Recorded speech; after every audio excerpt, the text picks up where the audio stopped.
Hello, welcome to our second podcast episode of Straight Talk with the County Executive, available on Spotify and airing every Monday evening on Cecil County Government social media and YouTube, where we talk all things Cecil. I'm Cecil County Executive Adam Streight here with Deputy Finance Director Andrew Ondish for part two of our conversation about the FY27 budget. Thanks for being here with us today, Andrew. Appreciate it. Thank you, Adam, for having me We back. certainly appreciate your insight. And let's begin with what's on everybody's minds right now, Cecil's tax rates. Okay. So when I ran for office in 2024, during the campaign, I gave my word to the citizens that I would not raise our tax rates, You did. period. You did. And in fact, during our last budget, FY26, we kept the tax rates flat across the board. Yep. This year, in fact, we lowered them. Last year, the state tried to give us a lifeline, or what they thought was a lifeline, and gave us the ability to raise our income tax rates from 3.2% to 3.3%. Correct. We looked at them and said, thank you, but no thank you. We were happy with our already low rate of 2.76% for income tax rates. Again, this year we dropped our property tax rates, personal property tax rates, which are another word for business tax, and income tax rates right across the board. So let's begin with that and talk about that. So we were at 2.74 last year to 2.76. So I just wanted to clarify that just for the audience. But it goes into the point of how much lower that truly is. That's the point I want to make with this.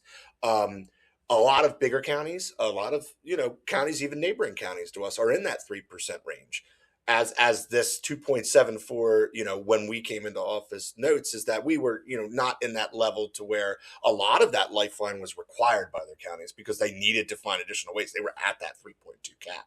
What we went ahead and did this year with thoughtful conversation was how do we get that rate, to a point that makes sense for all of our citizens? And we didn't go to the way that everyone else, we went lower, as you said, to 2.72% this year, which is important because that helps every citizen. Right, because not everybody owns property. Exactly. A lot of people rent. They live with other folks. Of course. Whether it's family or whatever.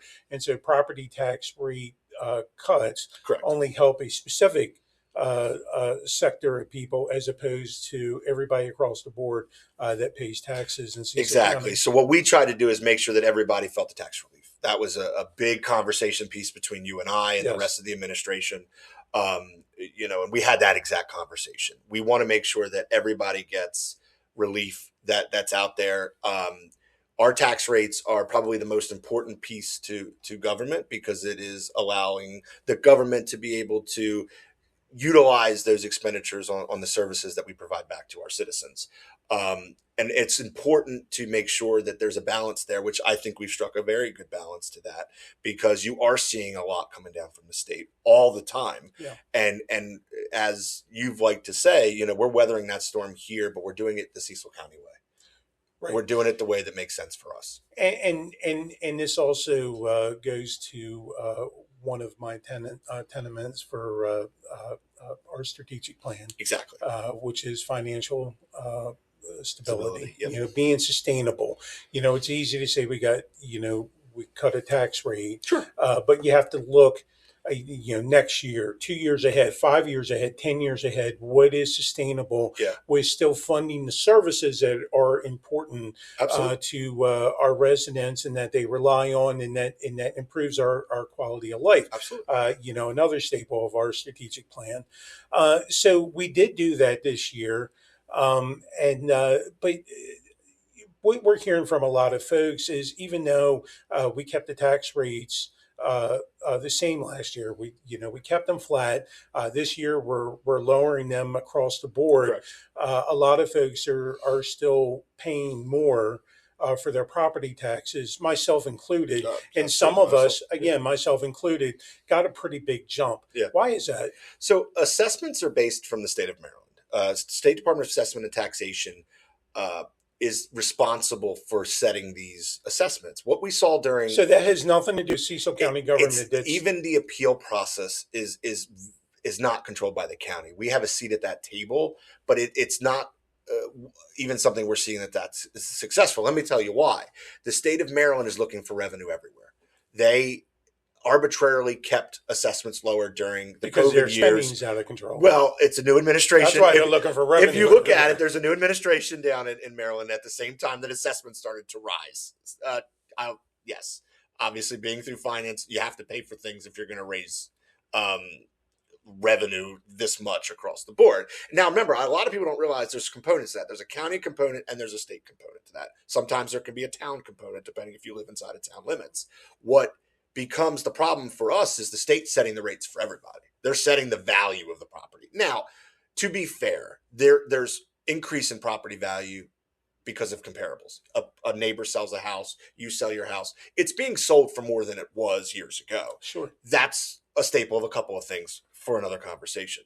But what is the major takeaway and the challenge for us is to say, okay, well, the state's going to come out and not raise rates in the 3-year cycle before this. They do it on a 3-year cycle, which is very important to note. They have to put essentially a plan in that they stick to for 3 years. We're in the middle of that cycle right now. And they do not consult with the other municipalities and counties and the city of Baltimore. We're just basically told what the plan is when they get there. But why was there a big jump last year, this year, even during the last year of the last administration? You know, we started seeing this big jump. Why are we in Cecil County seeing this big jump in this when other neighboring counties are not seeing this jump, but they are in fact doing the same thing that we did, which is keeping the tax rates flat? So what happened was the county in the previous administration kept assessments arbitrarily low by giving back what was known as the rebate program.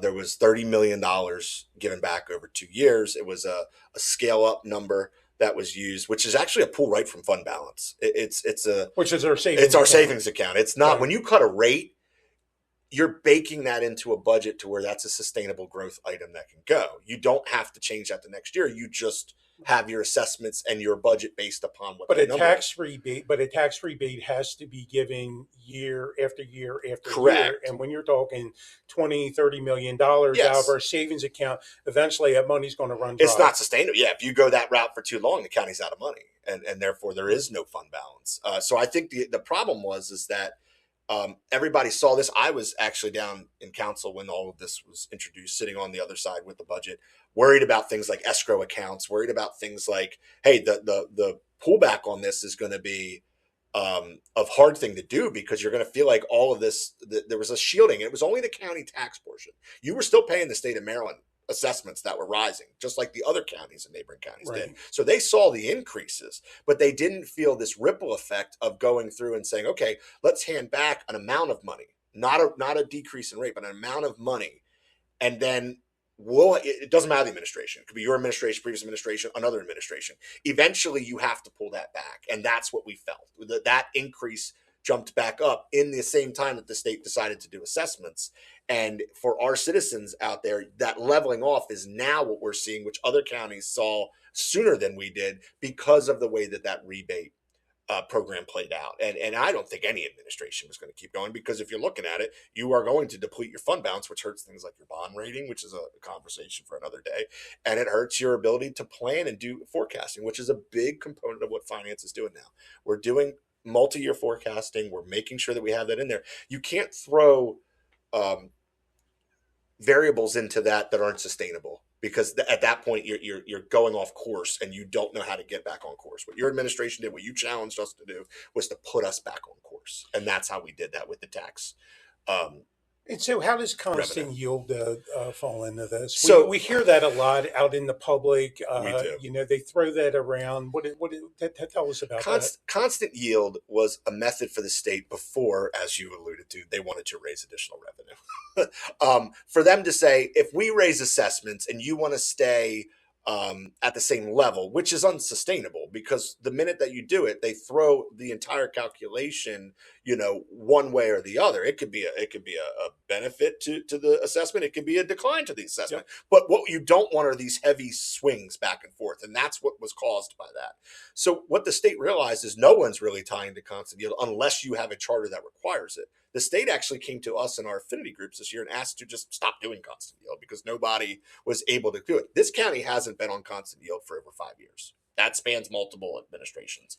It was something that was done early on, and then it's not been able to be sustained because of the way that we saw the assessments. Some of that was done back when the tax rates were a lot higher. Exactly. And we're not at that point anymore. We're just not. And just keeping the tax rate flat, or as I said this year, Yeah. we're actually giving a cut, is a more sustainable way to help folks year after year with their property taxes, including with the assessments. Expenses are going to go up. There is no doubt about it. There are additional services that are needed. There's additional mandates that the state throws on us every year without being able to pay for those.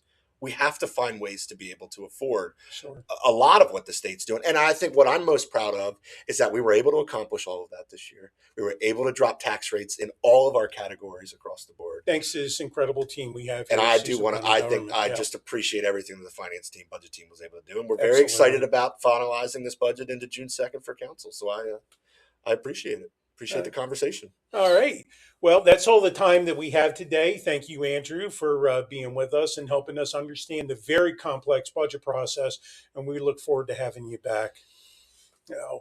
I'm Cecil County Executive Adam Streight, host of Straight Talk with the County Executive, available each week on Spotify and Cecil County Government social media and YouTube, where we talk all things Cecil. Join us next Monday evening when we'll talk with another leader in our finance department, Jessica Plato, about our newly enhanced senior and veteran property tax credit program and what it means to those who spend a lifetime making Cecil County a great place to live.